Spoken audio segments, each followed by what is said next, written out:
قدیم چینیوں نے اپنے ملک کو دشمنوں کے حملوں سے بچانے کے لیے عظیم دیوار تعمیر کی تھی۔ کہا جاتا ہے کہ اس دیوار کی مجموعی لمبائی 2400 کلومیٹر ہے۔ ہو سکتا ہے اس سے زیادہ ہو سکتا ہے اس سے کم ہو، مگر اس کی تعمیر میں کئی سال لگ گئے تھے۔ لاکھوں افراد نے اس کی تعمیر میں حصہ لیا تھا۔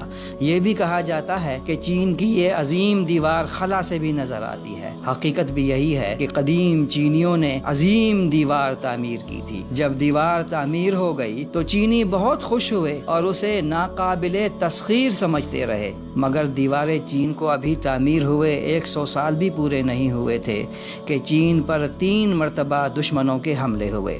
دشمن افواج کو چین پر حملہ کرنے کے لیے دیوار پھلانگنے کی ضرورت نہیں تھی۔ وہ محافظوں کو رشوت دے کر دروازے سے پورے لشکر کو گزار دیتے تھے۔ اپنی تمام تر توانائیاں دیوار کی تعمیر پر لگانے والے چینی انسان کی تعمیر پر توجہ دینا بھول گئے۔ وہ بھول گئے کہ دیوار کی تعمیر سے بہتر انسان کی تعمیر ہے۔ اللہ کے رسول صلی اللہ علیہ وسلم نے انسان کی تعمیر کی ہے۔ ہم میں سے بہت سے لوگ اپنے بچوں کو اچھے سے اچھے اسکول میں داخل کراتے ہیں، مہنگی سے مہنگی کتابیں خرید کر دیتے ہیں، بہترین تعلیم دلوانے کے لیے سرمایہ کی پرواہ نہیں کرتے۔ یقیناً بچوں کو اچھی تعلیم دلوانا بہت ضروری ہے۔ اپنے بچوں کو اچھی تعلیم ضرور دلوائیں، مگر اسے انسان بھی بنائیں، اسے دین کی بنیادی تعلیم بھی دیں۔ کسی بزرگ نے کہا ہے، اپنے بچے کو قرآن سکھائیں، قرآن اسے سب کچھ سکھا دے گا۔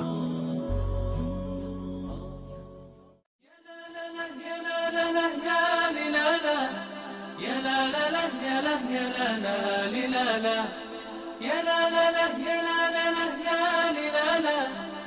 لا لا لا یا